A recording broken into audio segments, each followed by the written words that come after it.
இந்த வாழ்க்கை ஒரு நாடக மேடை, அதில் நடித்திடும் நடிகர்கள் நாம். இந்த வாழ்க்கை ஒரு புத்தகம் என்றால் அது கூறிடும் பாடம் நாம். இந்த வாழ்க்கையில் கதைகளோ 100, அந்த கதைகளை நான் உனக்கு சொல்கிறேன் கேளு.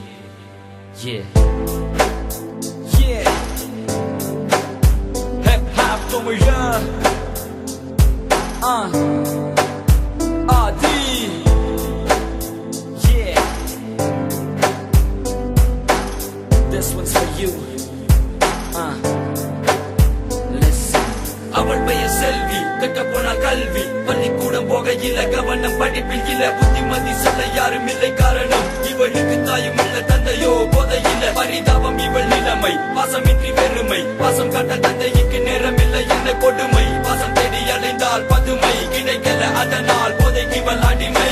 தோழி என்ற பெயரினில் சில பேர் காதலித்து பார் என்று முட்டிவிடும் பல பேர், காதலித்தால் ஒருவனை அவனும் நல்லவன் இல்லை என்ன செய்வர் பாவம் ஒன்றும் அறியாத சின்ன பிள்ளை.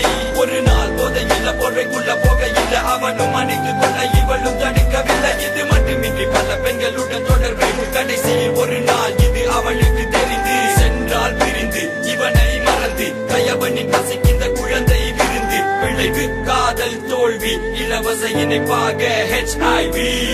மரண படுக்கையில் வாழ்க்கை தெரிந்தது, செய்த தவறை எண்ணி மனம் இங்கு வருந்தது. 16 வயதிலே வாழ்க்கை முடிய வேண்டுமா, கண்களை மூடினால் இறைவனிடம் வேண்டினாள்.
சரவணன் வயதோ 8, இவன் கதை கேட்டு கல்லும் விட்டது, கண்ணீர் சொட்டி சொன்ன தாய் தந்தை இவனை கைவிட்டது, நட்பாலை கேட்டது கடைசியில் செத்தது.